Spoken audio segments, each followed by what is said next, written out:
I think we're close to our group this morning. So I want to take a moment and say again, good morning to everyone who's joined us. I'm Allison Lynn with the College of Fine Performing and Communication Arts. And this is such a wonderful way to kind of start off 2021, looking at all the things that our very creative, very dynamic college has been up to with some of our wonderful alumni and supporters here.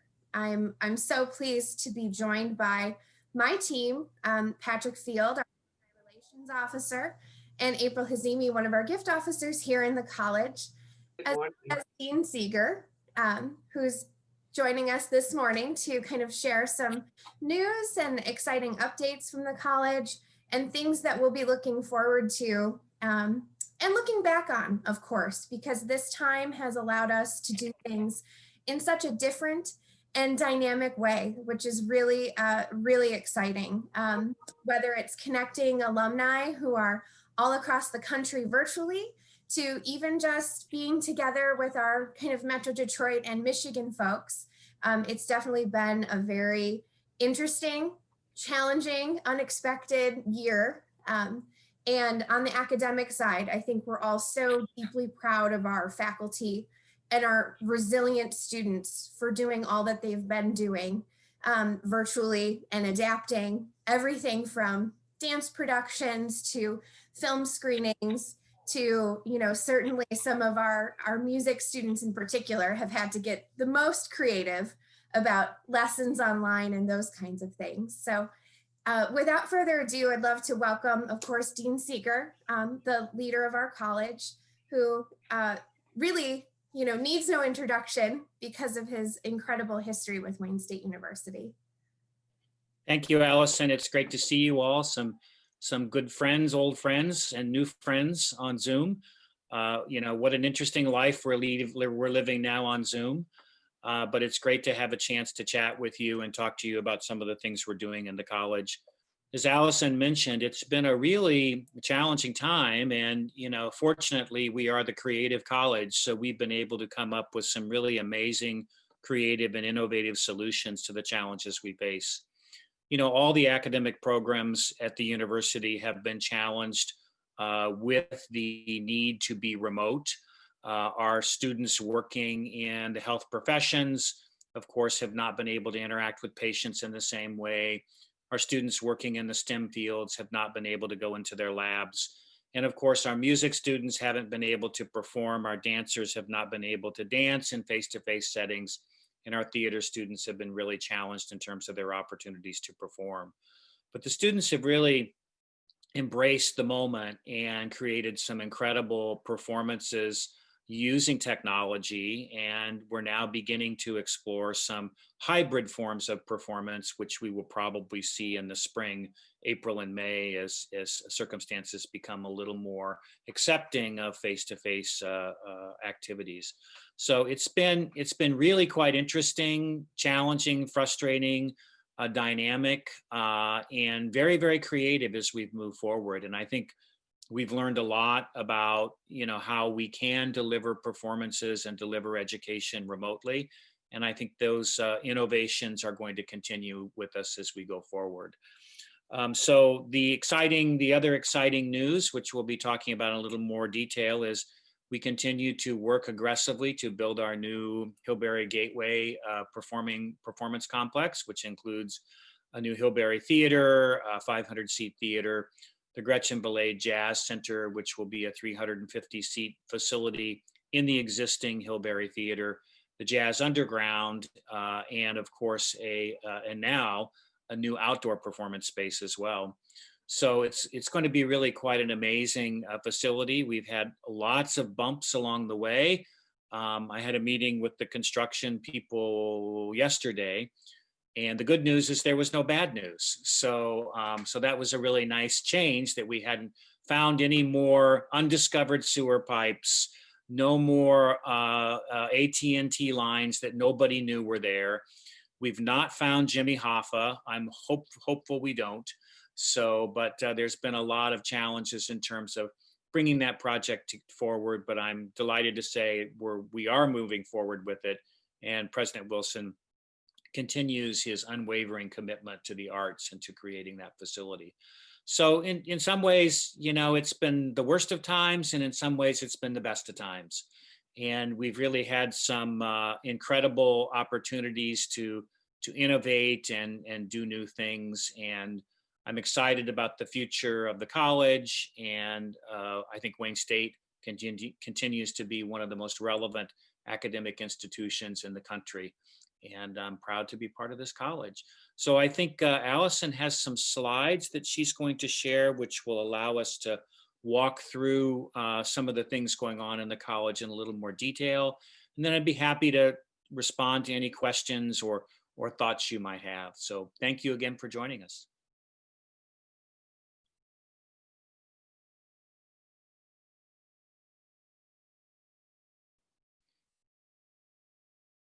Wonderful. And as Matt mentioned, certainly during this time, our faculty have been leading, innovating, and certainly researching on the fly as this time has allowed us to have a whole new perspective on so many of the different disciplines that are housed within CFPCA.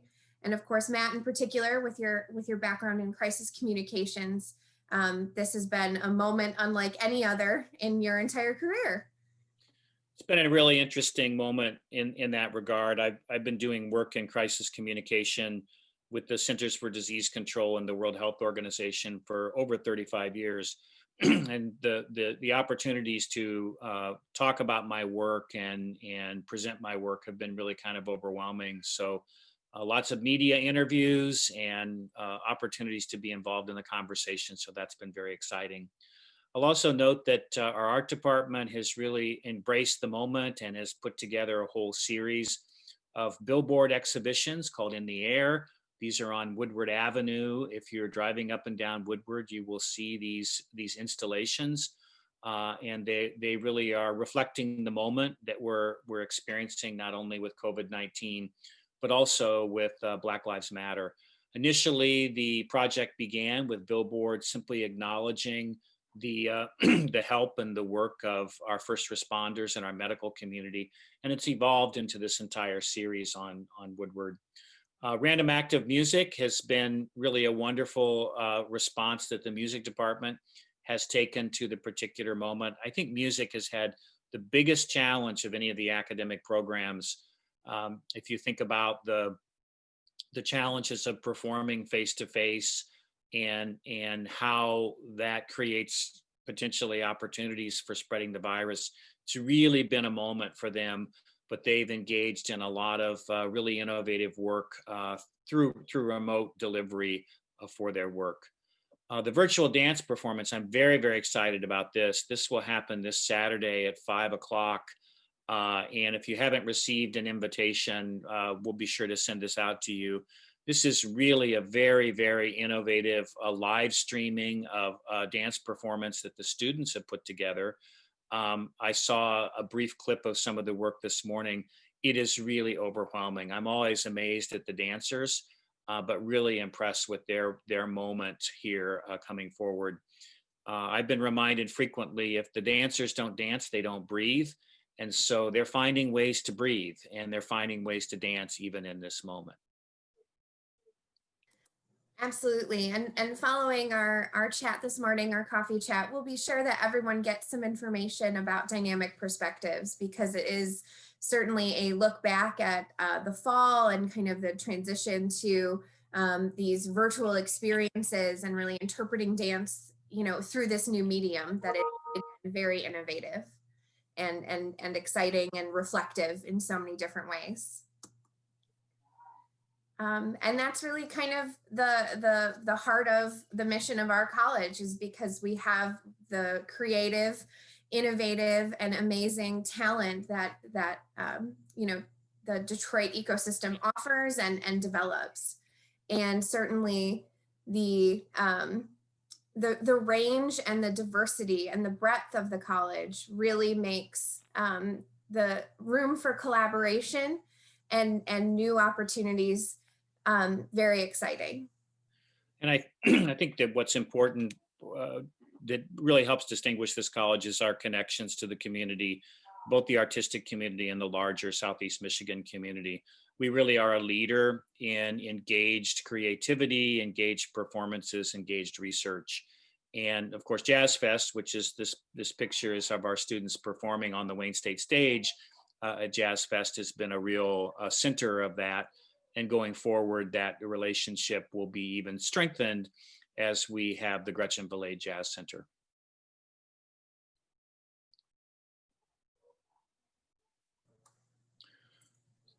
And Matt, you've often talked about how these different disciplines really converge and serve as the front door and the kind of cultural gateway to campus. So I definitely think that that has informed the kind of vision for the Hillberry Gateway as it is, but also the future of what it will mean to the community, and to have this amazing resource for recruitment opportunities for students from all across the country, not just here in Michigan, not just here in the Great Lakes region, but to really be competitive and support the next generation of performing artists. Yes, I've often mentioned to President Wilson that probably the arts programs draw more people to campus than do the athletic programs at Wayne State. So we really are the way in which many people experience Wayne State University. And it's worth noting that over 2 million people have seen a performance at the Hillberry over the past 54 years now that the Hillberry has been in existence. So we really are a draw to the university, and I think a really important outward-facing component for the university. And on the flip side, of course, you know, the professional opportunities, the wonderful alumni network that's here and present and so robust in Southeast Michigan really gives our students a competitive edge when it comes to those opportunities and internships and other employment opportunities that make a big difference in their careers. Yes, it's really quite gratifying to have the partnership with so many companies and organizations in Southeast Michigan. And it's always interesting to me when I get phone calls from my colleagues at Michigan or Michigan State asking me if there are any internships that I can identify for their students. And so I always try to be helpful and cooperative, while acknowledging that being in the heart of Detroit is one of our great competitive advantages. And, you know, it's not that we're in Detroit, we are Detroit. Our students are from Detroit, they're from Southeast Michigan. It really is who we are.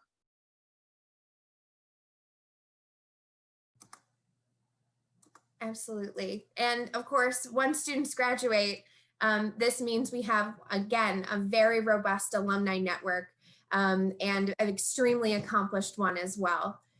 Here, you know, I love to share this wonderful photo of Lily Tomlin back on campus with some of the students who've received her honorary scholarship.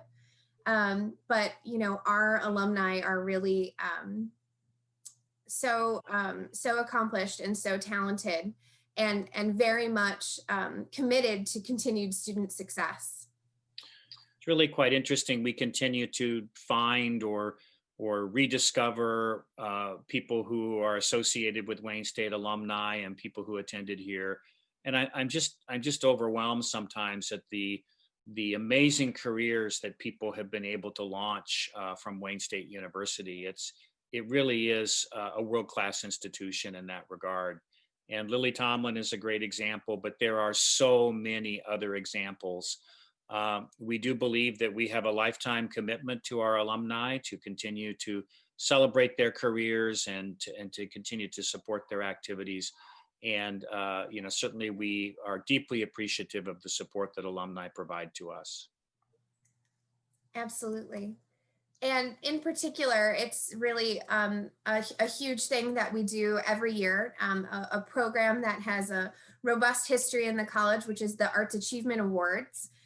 This is its 41st year, and we've been able to honor virtually these fabulous alumni from the college, which again, you know, demonstrate the great range and expertise of alumni and the amazing things that they go on to do. Yes, again, it's a really interesting. MacArthur Binion, of course, is a a world recognized visual artist, extremely successful career. And we just recently rediscovered him and identified him as one of ours. So we continue to find our alumni and reconnect with them. And if any of you know of others out there that you think we should connect with, please send them our way. Absolutely. And I think this year, one of the most interesting awardees was Jan Gist, who is a Shakespearean dialect expert. And to have someone with such an impact and such a career in working from the Globe Theater to now in California, is really fascinating, because coming out of the Hillberry legacy and with that as kind of her grounding, it's amazing to see how that reflects on the continued success and legacy of the Hillberry Company. So that was really a very interesting awardee to learn about as well this year. And we also have very recent alumni who are doing dynamic things, both here in Detroit and beyond. And this is actually an image of a recent commission that one of our art history alumni, Desiree Kelly, received from Pepsi. So it's also interesting to see how practical and how, again, hardworking so many of our alumni are when these opportunities come up. And this is something that I've seen not only downtown, but across billboards in the city, which has been really, really exciting.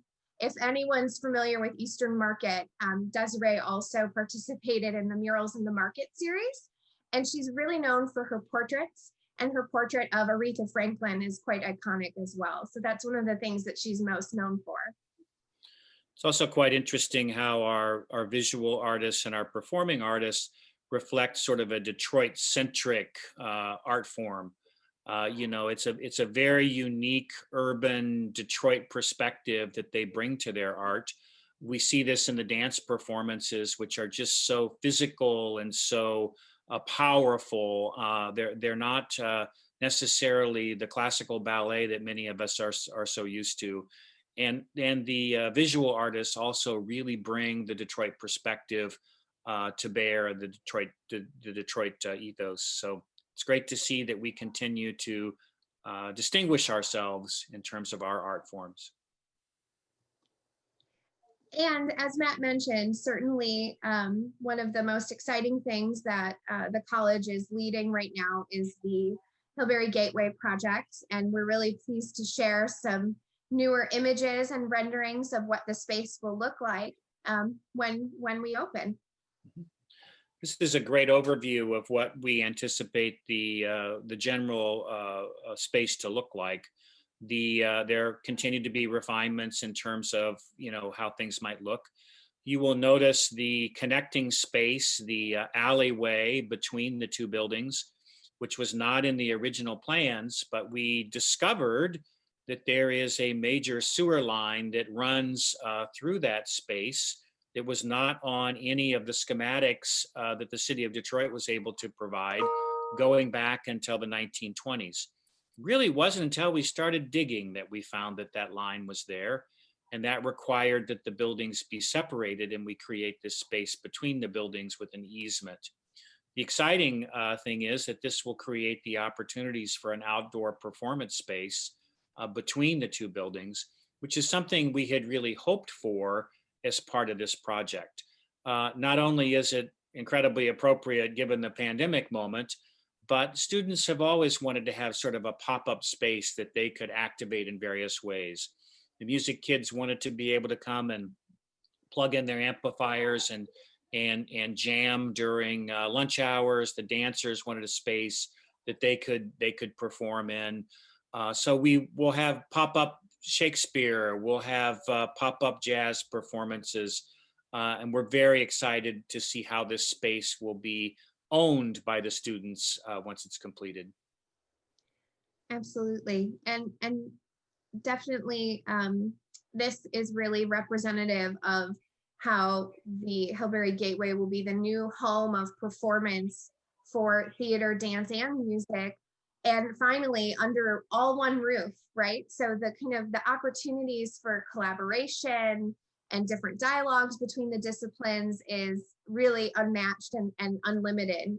And certainly this is an incredible resource for our students, for recruiting talent, for retaining talent, and for really launching talent here in Detroit, which is so exciting. It'll actually be 2 roofs or maybe 3, because we found that we don't have to replace the roof on the old Hillberry Theater, which is Oh. a great relief. So we will keep that particular roof. It's been quite interesting in the design process to find the components that we're able to use and sort of repurpose as we recreate this complex. And I think Allison is absolutely correct that this is going to create an incredible opportunity for the arts to discover one another and for there to be synergy between the arts. We will also have world-class connectivity, technology in these spaces, which will really be critically important as we explore the virtual, the face-to-face, and the hybrid forms of performance going forward in a post-pandemic world. Absolutely. And here's kind of an interior sense of what the space will be. Certainly very modern and very spacious. Yes, we hope to be able to use the lobby space for a variety of activities. There will be a cafe in the lobby, which will have which will articulate with that outdoor performance space. So we hope that the lobby is used constantly, by students when there aren't performances or other things going on, that it will be a real gathering place for students. And since I know so many of us currently miss the ability to be inside a theater physically, this is kind of a snapshot of what it will look like when you are sitting once more inside the theater, the main theater at the Hillberry Gateway. There's been a lot of discussion about, what the interiors should look like, how we create interiors that are inviting and comfortable. If anybody's been to the Hillberry recently, not in the last year, of course, but you may recall that the seats aren't necessarily all that comfortable and that they're a little too close together. And, when the building was built, almost 100 years ago, perhaps people didn't need as much room in the seats as they do now. So we've really tried to accommodate all the new amenities in this particular facility. And of course, there will be more restrooms. And as Matt mentioned, we really envision this as an activated space, both day and night. And with the outdoor patio, passageway, and really connectivity to Cass Avenue, it will integrate into the neighborhood in such a different and compelling way for students and for neighborhood residents and for folks who are here in downtown Detroit in general. I think the passageway again is a great example of, having a challenge which we've turned into an opportunity. So, this is a space where art might be displayed, where dance performances can occur, where students can gather informally. So there are a number of analogs for this kind of passageway or alleyway having those particular components. And we're really excited to see how students make this their own. You may also recall that right across the street from the Hillberry is the Thompson, the old Thompson House, which was built as a Victorian structure as a retirement home for retired Detroit school teachers. And the actual name of the Thompson House originally was the Thompson Home for Old Ladies. And so that was the formal name. And so it has been converted into student housing now. And it's a very wonderful space. The students have really made it their own. And of course, they will now have access to this space as well.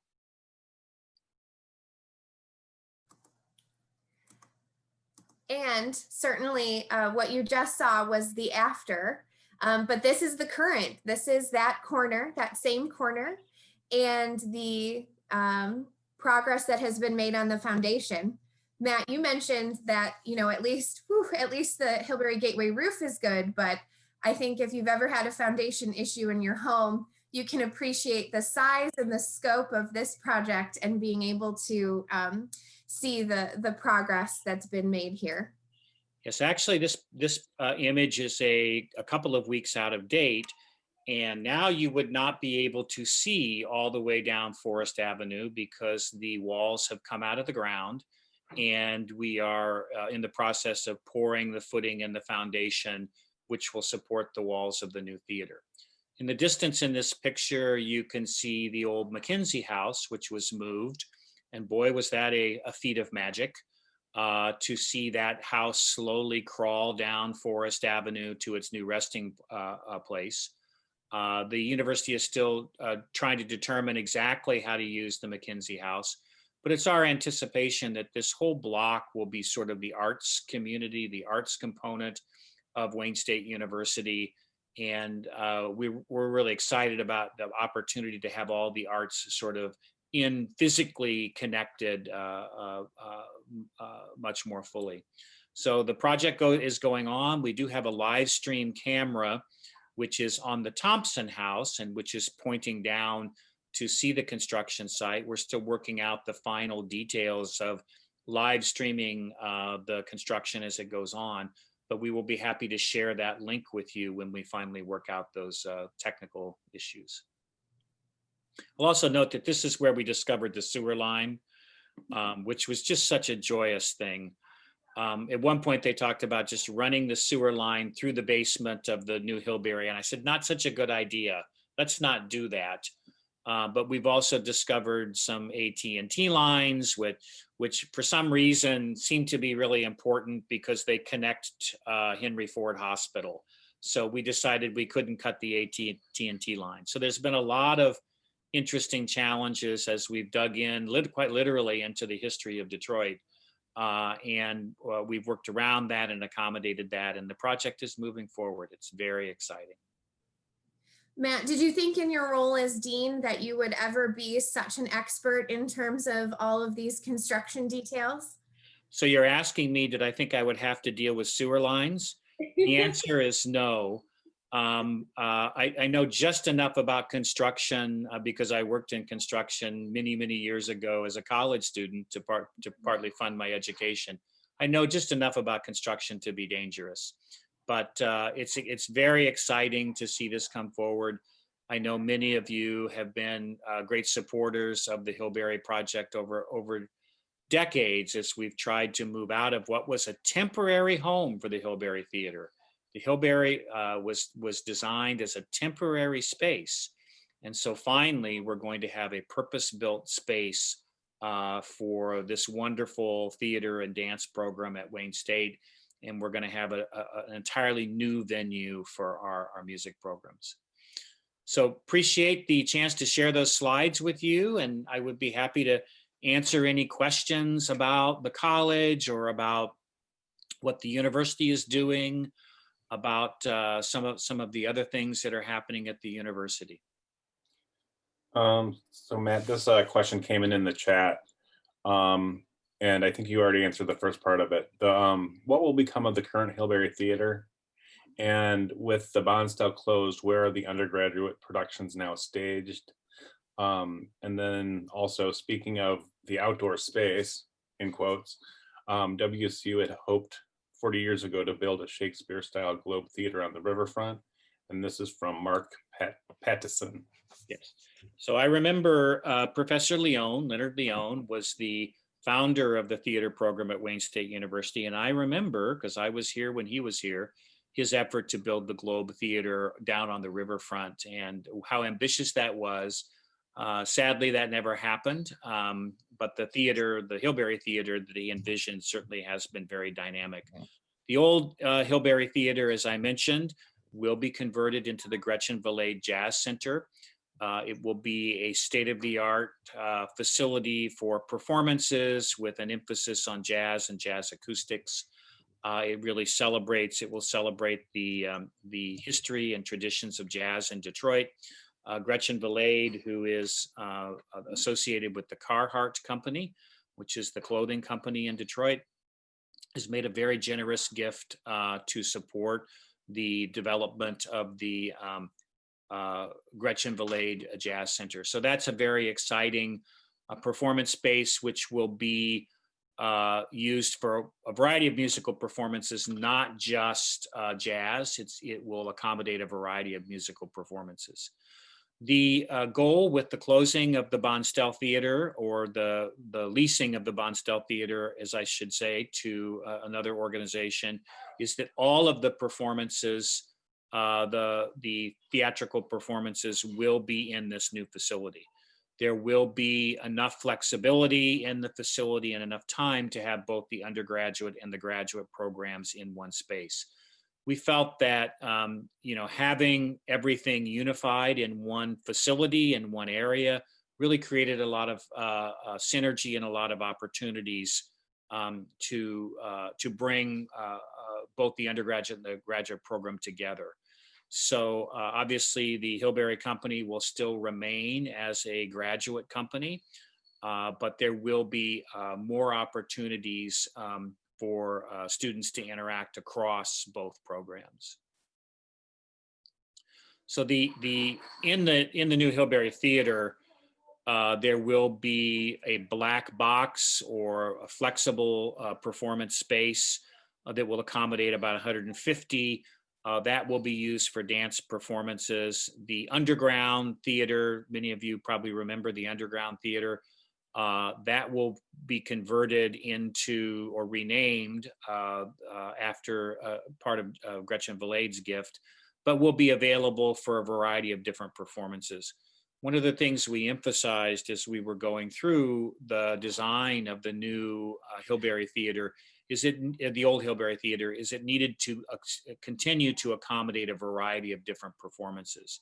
So we should be able to accommodate all of the theatrical needs in what's going to be a variety of different performance venues. We'll have the new Hillberry Theater, the Gretchen Valade Jazz Center, the Underground Theater, the Black Box Theater, as well as the outdoor performance space. So lots of spaces to activate and fill.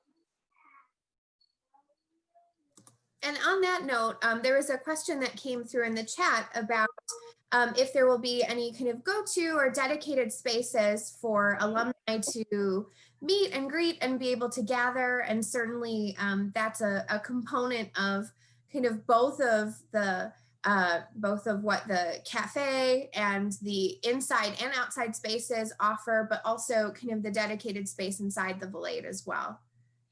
Yes, there will be dedicated spaces for alumni in the Valade, and there certainly will be opportunities to gather in spaces in the Hillberry Theater, the new Hillberry Theater.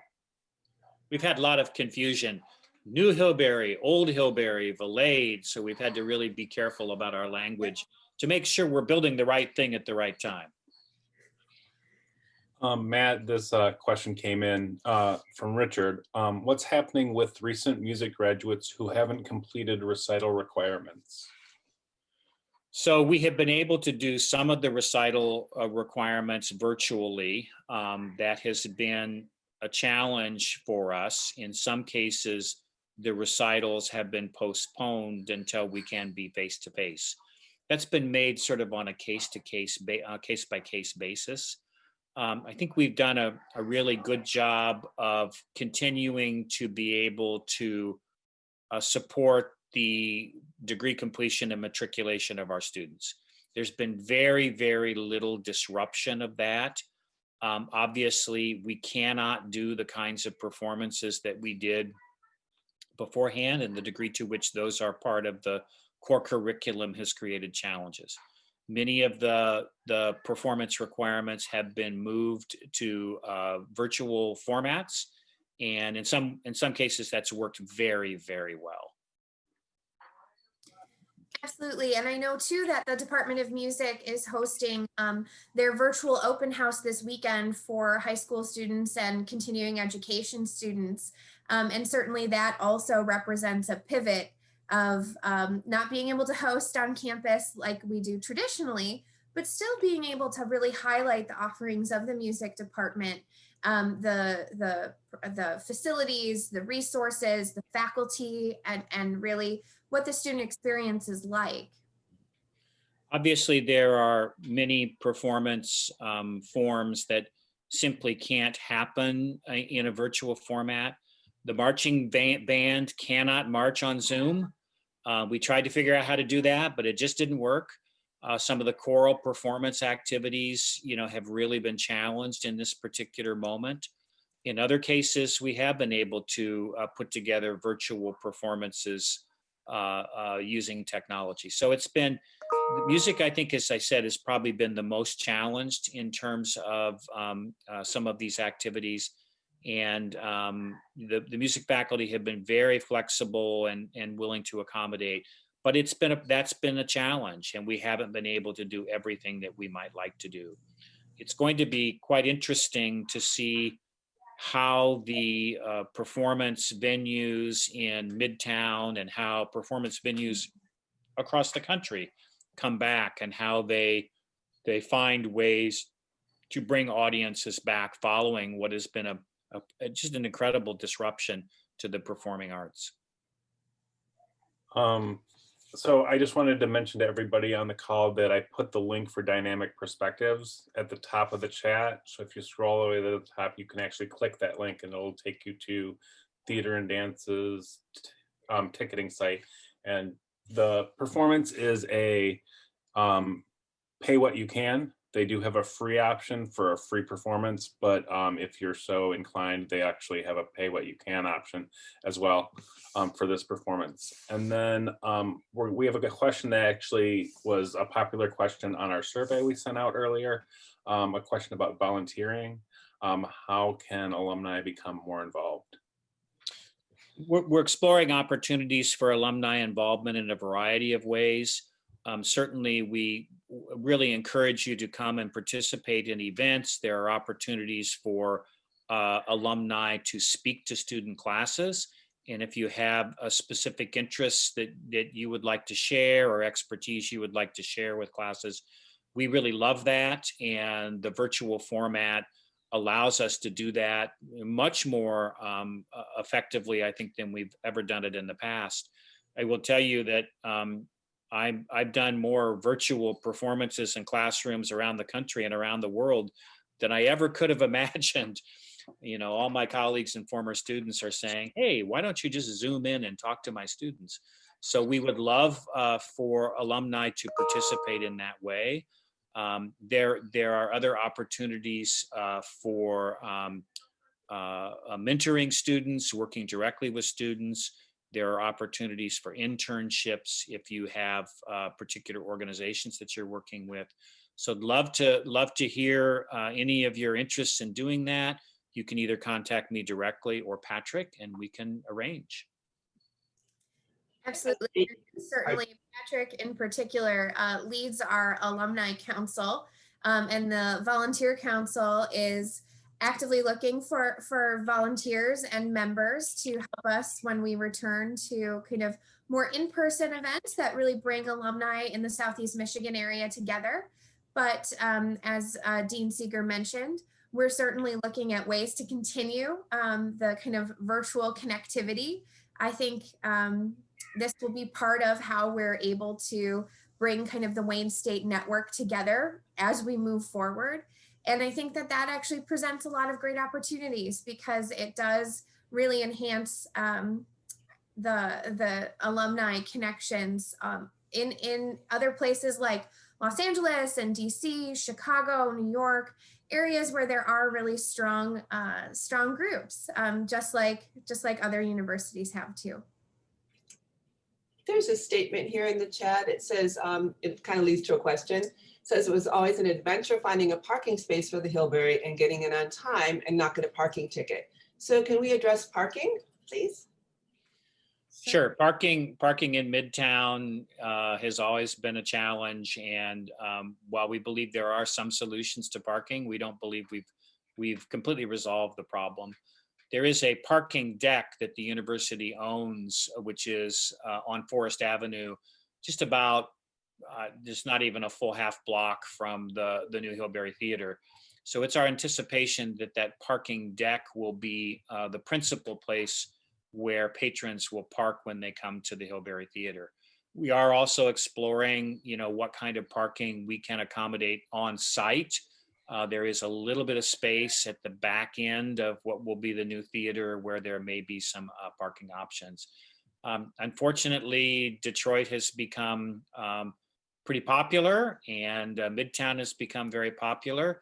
And it's a good parking is a problem. It's kind of a good problem to have in some ways. But we have thought about those issues and ways to ensure that our patrons can have easy access once they park to the Hillberry Theater. I think too, we all are probably in the same boat where we're longing for the days of being in perhaps broader crowds and being able to return to those activities. And so hopefully even a minor inconvenience like parking won't deter us from returning to the theaters and, the halls that we love to visit so much. I think in my own personal experience, if I had known the last live music concert I saw was the last live music concert I was going to see for some time, I maybe would have chosen a little differently. And I'm sure that's true for others as well. The campus has been essentially entirely remote for several months, almost a year now. There have been a few moments where we've been able to bring faculty and some students back to campus, but mostly it has been remote. And it is quite interesting to come down to campus. I have been back on campus probably about 10 times since March, and since last March. So it's really interesting. There are still people on campus, and there are still some students living in the dorms. But it is very different in terms of the level of activity. We are committed to having a vibrant physical campus environment, and we're now just beginning to plan what the fall will look like and how we will reactivate campus and bring people back and have events that bring people back to campus in the fall.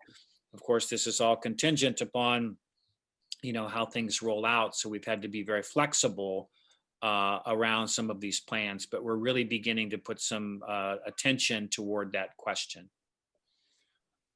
One question that popped up quite a few times in our alumni survey is about giving. And this is maybe more for Allison, but Matt, I'm sure you have thoughts as well. If alumni and donors wanted to increase their giving or wanted information about planned giving, what's the process and who do they talk to?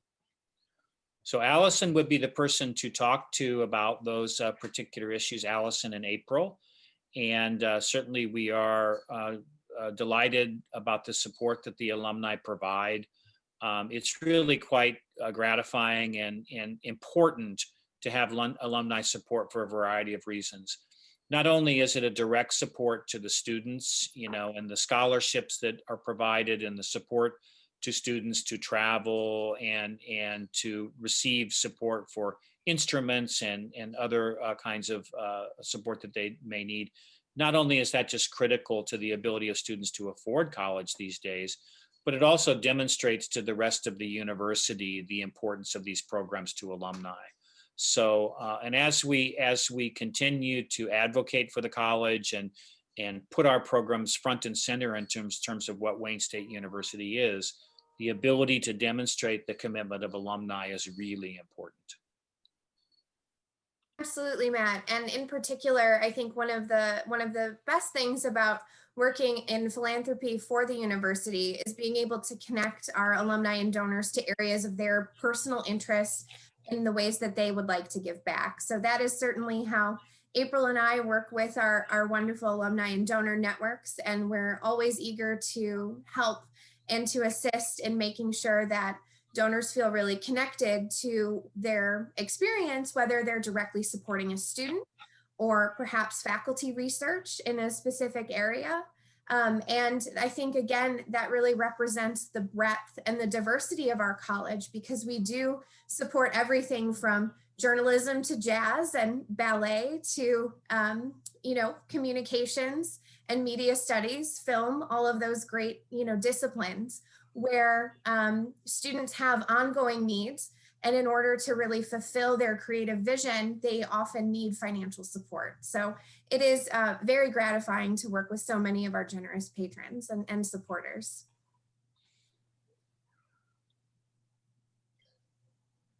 Did anybody have any other questions they want to put in the chat?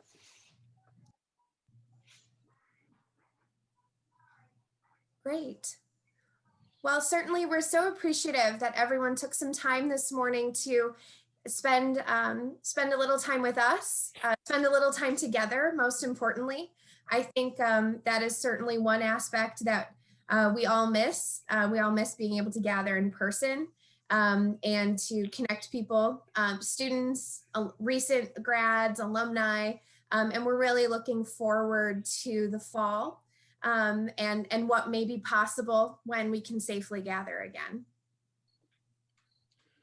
Thanks again for joining us. I hope you all have a lovely day. The sun is shining in Southeast Michigan, which is such a treat. And it feels like almost spring-like outside, almost spring-like because it is Michigan. But we look forward to seeing you face-to-face sometime later in the year. And thank you again for joining us. Thank you. Thanks, Matt. Thank you so much. Allison, do you have one more slide with all of our contact information if people were looking? We do, and actually we'll send that as a follow-up today as well. Okay, that sounds perfect. Along with some of the information we referenced. We've already had a request to have this Zoom meeting happen again, so we will do our best. Very good. Maybe it'll be happy hour next time. Good idea. It could be happy hour now. You never know what's in this coffee cup. That's right. Here's to you Be all. well.